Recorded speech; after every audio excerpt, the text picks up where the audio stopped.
नमस्ते दोस्तों, राखी की रसोई में आप सभी का हार्दिक स्वागत है। आज हम बनाने वाले हैं राई वाले दही बड़े। इन दही बड़ों को बनाने के लिए मैंने 1 कप उड़द की दाल को 5 घंटे पहले पानी में सोख कर रख दिया था। देखिए दाल कितने अच्छे से गल गई है, जिसे मैं नाखून की सहायता से दबा भी रही हूँ तो वो टूट रही है। इसी तरह से मैंने 2 चम्मच मूंग की धुली दाल को भी 5 घंटे पहले पानी में सोख कर रख दिया था। ये भी अच्छे से गल गई है और अच्छे से टूट रही है। अब दही बड़े बनाने के लिए मैंने 2 हरी मिर्च ली हैं, जिसे तोड़कर मैंने मिक्सी के जार में डाल दिया है। साथ में मैंने 1.5 इंच अदरक का टुकड़ा लिया है, जिसे बारीक काट कर मैंने इसमें डाल दिया है। और साथ में मैंने 1 चम्मच जीरा लिया है, इसे भी मिक्सी के जार में डाल दिया है। अब पहले हमने इसमें मूंग की दाल को डाला है। मूंग की दाल को डालने के बाद अब इसमें उड़द की दाल को हम डालेंगे। उसके पहले मैंने इसमें 1 चम्मच हींग डाल दिया है। यकीन मानिए फ्रेंड्स, इस तरह से जो हम दही बड़े बना रहे हैं, ये इतना अच्छा टेस्ट और इसकी इतनी अच्छी पूरे घर में बड़े फ्राई होते समय खुशबू आती है कि एकदम से मन चलने लगता है। और बच्चे क्या बड़े भी खिंचे हुए आते हैं कि थोड़ा हमें खाने के लिए टेस्ट कराइए। अब देखिए इस तरह से मैंने उड़द की दाल को भी मिलाकर अच्छा फाइन पेस्ट बना लिया है, जिसमें किसी भी तरह का कोई दाना ना रहे, इतना इसको हमें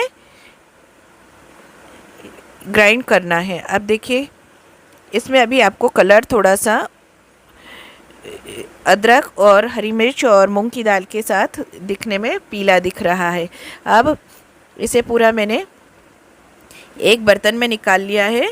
अब इसमें मैंने उड़द की दाल जो बची हुई थी उसे भी मिक्सी के जार में डालकर और बिल्कुल बारीक फाइन पेस्ट बना लिया है। किसी भी तरह के इसमें दाने नहीं रहना चाहिए, बिल्कुल चिकना पिसकर ये तैयार होना चाहिए। अब देखिए इधर उड़द की दाल भी मेरी पूरी पिसकर तैयार हो गई है। इसे भी हम पहले वाले जो हमने बैटर तैयार किया था उसी के साथ मिला लेंगे। ये जो मैं रेसिपी बता रही हूँ, ये मेरी नानी के टाइम की रेसिपी है। हमारे यहाँ पर उज्जैन में इसी तरह से आज भी दही बड़े बनाए जाते हैं और खाए जाते हैं।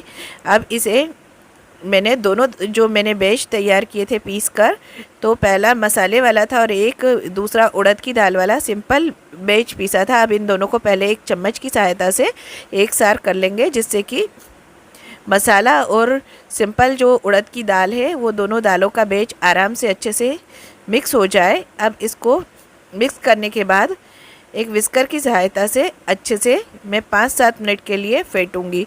ये जो विस्कर की सहायता से फेंटने की जो हमारी एक प्रोसेस है, ये बहुत ज़रूरी है, क्योंकि अगर हम विस्कर की सहायता से नहीं फेंटेंगे तो दाल अच्छे से फूल नहीं पाएगी, उसमें हवा नहीं जा पाएगी, तो दही वड़े जो है उसमें गुठलियाँ रह जाएंगी, वो खाने में अच्छी नहीं लगेंगी। अब देखिए हमारा बैटर जो है अच्छे से फिटा है या नहीं, इसका देखने के लिए मैंने एक कटोरी में पानी लिया है और उसमें दही वड़े का जो मिश्रण था उसे डाला। ऊपर से वो तैरने लगा था।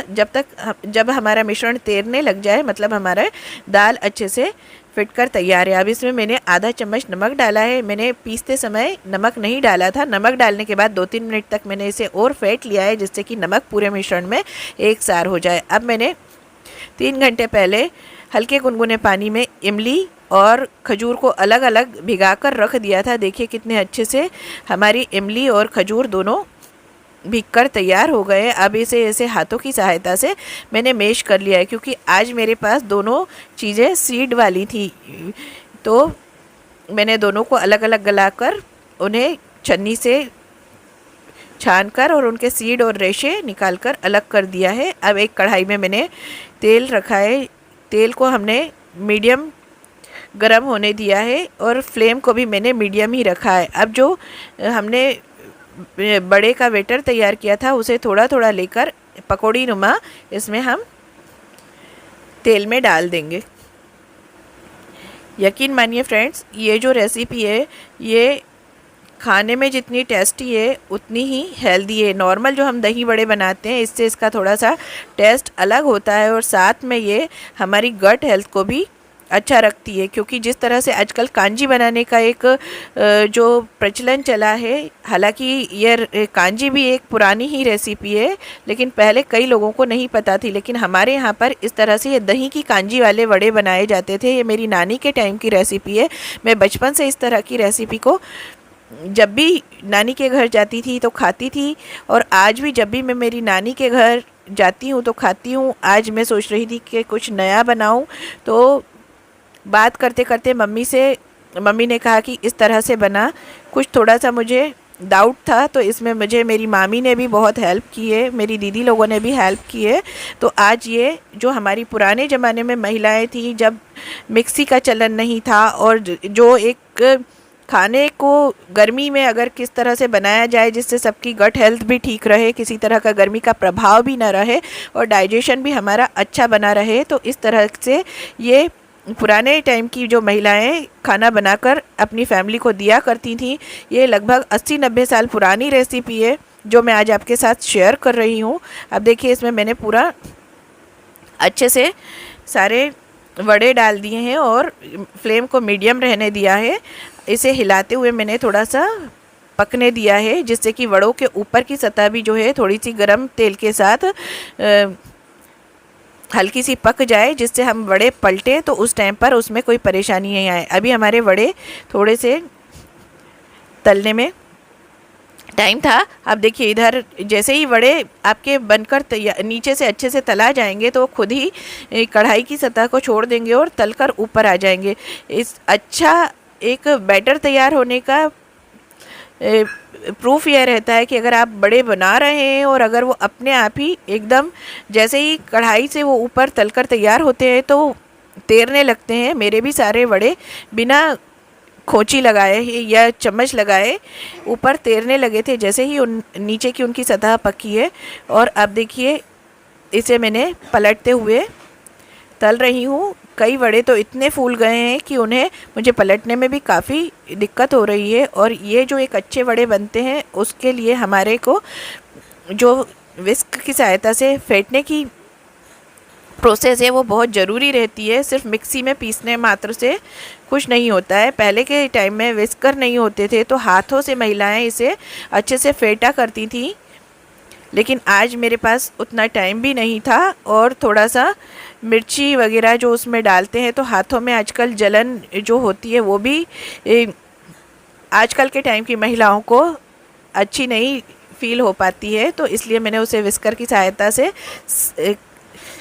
फेंट लिया था। अब देखिए, जो हमारे वड़े ज़्यादा फूल गए थे और पलटने में थोड़ी दिक्कत हो रही थी तो उन्हें मैंने पलट कर और थोड़ा झारी को से उसको दबाकर हल्के हाथों से रख दिया था, जिससे कि वो अच्छे से तला जाए और किसी भी तरह का कच्चापन नहीं रहे।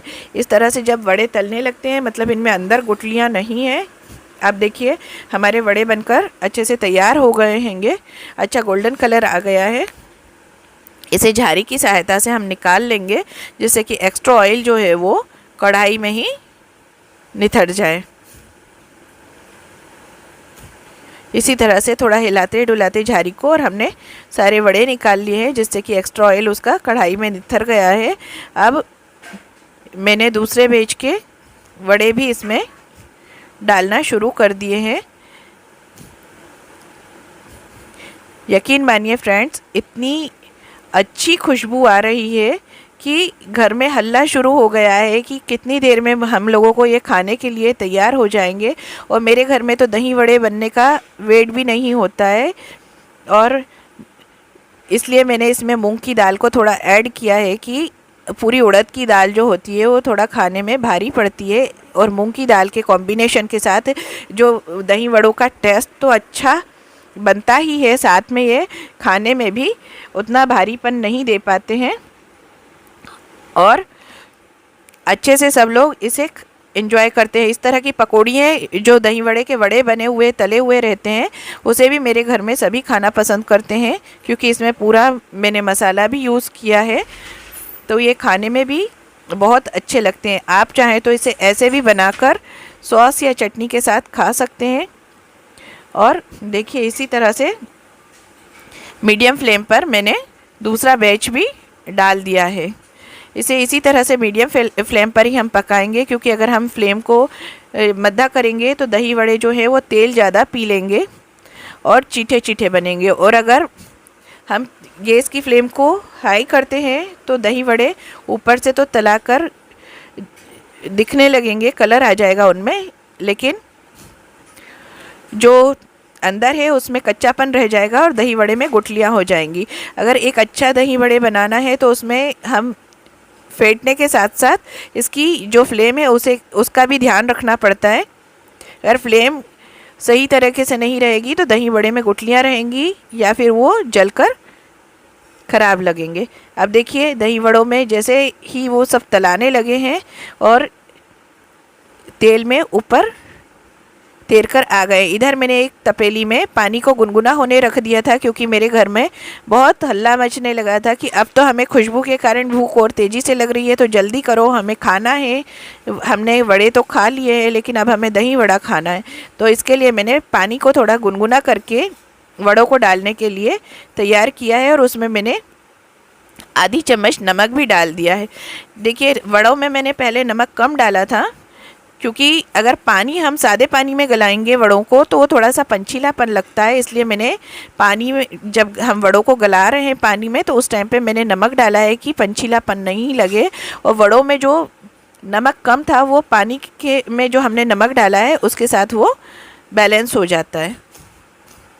अब इसी तरह से दूसरे वेज को भी मैंने अच्छे से अलटते पलटते तलना शुरू कर दिया है। अब देखिए जो कुछ वड़ों में अच्छी ज़्यादा एयर आ गई है तो उसे इस तरह से पलटेंगे। अब देखिए हमारे दूसरे वेज के भी वड़े तैयार हो गए हैं और इसमें अच्छा गोल्डन कलर आ गया है। अब इन्हें भी हम अच्छे से निथार कर निकाल लेंगे, जिससे कि एक्स्ट्रा ऑयल कढ़ाई में ही रह जाए। यकीन मानिए फ्रेंड्स, एक बार आप बनाइए, खाइए और फिर मुझे बताइए कमेंट में। देखिए इधर मेरे बच्चों को खुशबू के कारण भूख तेज़ लगने लगी थी, जिससे कि वो लोग मुझसे बोले कि सूखे वड़े दो हमें खाने के लिए। अब देखिए ये बहुत गर्म है अभी वड़े और मैंने तोड़कर आपको दिखाया है, इसमें किसी भी तरह की गुठलियाँ नहीं है, जालियाँ भी अच्छे से दिख रही हैं। इतने गर्म है वड़े, फिर भी मैं आपको तोड़कर दिखा रही हूँ कि देखिए कितना अच्छा जालियाँ बनी हैं। अब इधर मैंने कढ़ाई में थोड़ा 1 चम्मच तेल रखा है, जिससे मैं इमली और खजूर की चटनी बनाऊंगी। अब तेल को गरम करने के बाद उसमें मैंने आधी चम्मच राई डाल दी है और 1 चम्मच सौंफ डाली है। सौंफ को इसमें हम थोड़ा ज़्यादा ही डालेंगे, क्योंकि इसमें सौंफ का जो टेस्ट है चटनी में वो काफ़ी अच्छा आता है। साथ में दही वड़ों को अच्छा टेस्ट के साथ ये डाइजेशन में भी अच्छी होती है। अब मैंने आधा चम्मच इसमें हल्दी पाउडर डाला है। 1 चम्मच मैंने रेगुलर जो हम मिर्च सब्ज़ी में यूज़ करते हैं वो डाली है, क्योंकि इसमें थोड़ा सा खट्टा मीठा और तीखा तीनों टेस्ट जो मिलकर ये चटनी तैयार होती है तो खाने में बड़ी ही गजब की लगती है। अब देखिए जो मैंने पिंड खजूर और इमली का एक मिश्रण तैयार किया था उसे इसमें डाल दिया है। पिंड खजूर और इमली को गलाने के बाद, इस बार मेरे पास सीड वाले ही पिंड खजूर और इमली थे तो दोनों को गला कर रख दिया था। उन्हें अच्छे से हाथ से मैश करते हुए ही मैंने इसका मिश्रण तैयार किया था, क्योंकि हम मिक्सी में अगर पीसते तो उनके सीड भी पिसा जाते और टेस्ट ख़राब हो जाता। और उन्हें मैश कर कर मैंने एक छन्नी में छान लिया था, जिससे कि ये पूरा पल्प नीचे मिल गया था। अब इसमें मैंने, वैसे तो पिंड खजूर मीठे होते हैं लेकिन फिर भी मैंने इसमें आधी बड़ी कटोरी या 1 छोटी कटोरी के करीब गुड़ डाला है। मेरे यहाँ पर छोटी छोटी स्लाइस वाले गुड़ आते हैं, जिसे मैंने 2-3 स्लाइस लेकर डाल दिया था। अब इसमें मैंने काला नमक 1 चम्मच, 1 चम्मच पिसा हुआ सिका हुआ जीरे का पाउडर और 1 चम्मच काली मिर्च और लौंग का पाउडर डाला है, जिससे कि चटनी में बहुत अच्छा टेस्ट आता है। अब इसमें मैंने आधा चम्मच डेली यूज़ का नमक डाल दिया है और 1 चम्मच मैंने इसमें हींग डाल दिया है। यकीन मानिए फ्रेंड्स, ये जो चटनी बनकर तैयार होती है ये दही बड़े में 4 चांद लगा देती है। और ये चटनी ऐसी है कि आप इससे किसी भी तरह से यूज़ कर कर खा सकते हैं, चाहे दही बड़े में खाएं, चाहे बच्चे भेल में खाएं या पकौड़ियों के संग खाएं, और कई बार तो बच्चे रोटी के संग भी इसे खाना पसंद करते हैंगे। अब देखिए, जो दही की कांजी में की बात मैं आपको कर रही थी वो ये थी कि मेरी नानी इस तरह से दही में राई लगाती थी। तो राई को मैंने 2 घंटे पहले पानी में सोख कर कर रख दिया था। अब इसे मैंने एक खलबत्ते में ले लिया है और इसे अब मैं अच्छा बिल्कुल पेस्ट बनने तक रगड़ रगड़ कर पीसूँगी, जब तक कि इसमें अच्छी एक झार ना आने लगे। ये जो अच्छी पिसा जाएगी राई तो इसमें से एक झार निकलने लगेगी जो आँखों में भी हमें फील होती हैगी, और हमें उसे तब तक पीसना है जब तक कि इसकी एक अच्छी झार आँखों में फील ना होने लगे, तभी दही बड़ों में अच्छा टेस्ट आता है। पहले की महिलाएं जो है वो सिलबट्टे में पीसती थी, लेकिन आजकल घरों में सिलबट्टा की जगह मिक्सी ने ले ली है। लेकिन मेरे पास सिलबट्टा नहीं है, लेकिन मैं इसे मिक्सी में नहीं पीस के खलबत्ते में पीसूँगी। अब मैंने यहाँ पर देखिए दही ले लिया है। दही जो है मेरा आधा किलो दही है, उसमें मैंने 2 चम्मच पिसी हुई शक्कर का पाउडर डाला है और इसमें साथ में मैंने आधी चम्मच हींग डाल दी है।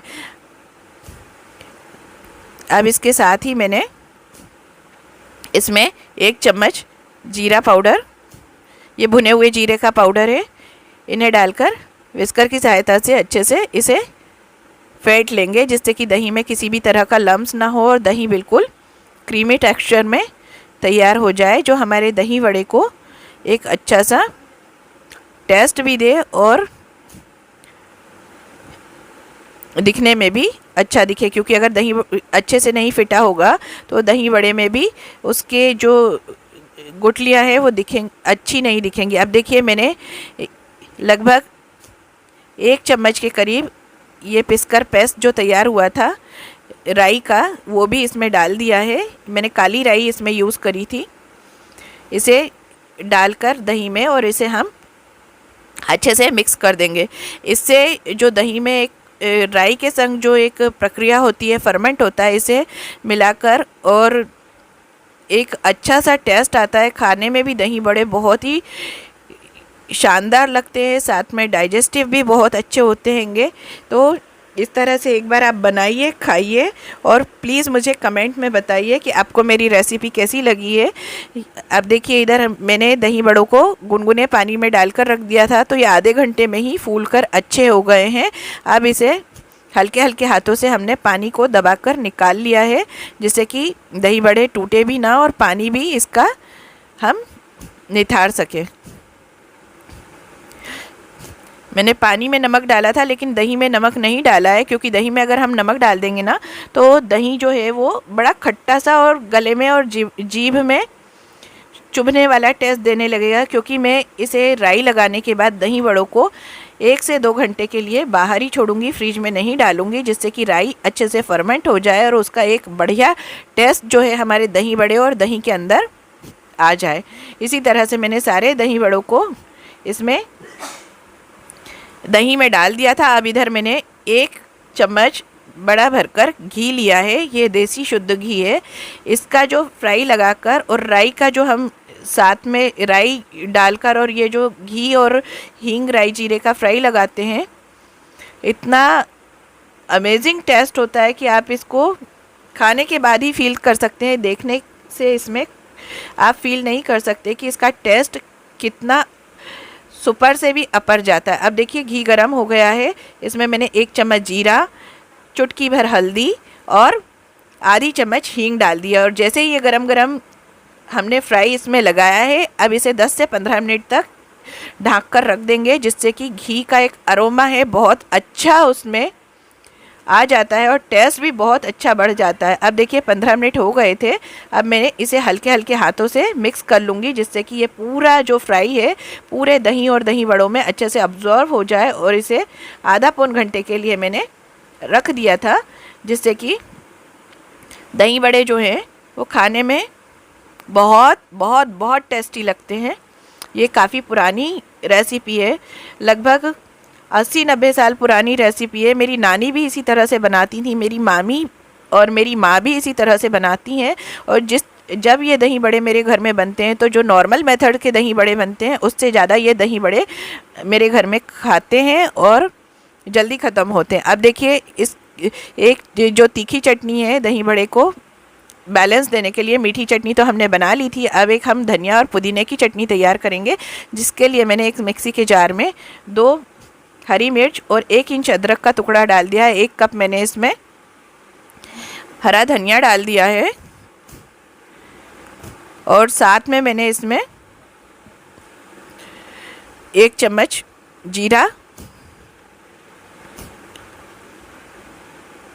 आधी चम्मच सौंफ और 1 कप इसमें मैंने पुदीना के पत्ते डाले हैं। पुदीना के इसमें हमें लीफ ही यूज़ करना है, डंठल नहीं। देखिए अब मेरे दही बड़ा बनकर तैयार है। इसे मैंने थोड़ा सा जो बारीक सेव आती है उससे डेकोरेट किया है। चटनी और इसके कॉम्बिनेशन से दही बड़ा कितना सुंदर दिख रहा है। अगर आपको मेरी रेसिपी पसंद